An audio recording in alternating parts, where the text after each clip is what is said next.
Өссөн орчин хандлагад нөлөөлдөг.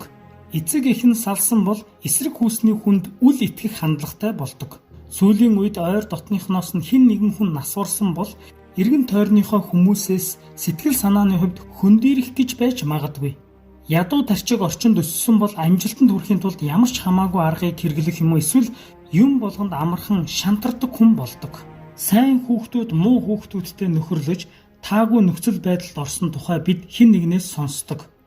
Ихэнх хүмүүс хамт цагийг өнгөрүүлж байгаа хүнтэйгээ баг багаар адилхан болдог гэдэг нь гарцаагүй үнэн.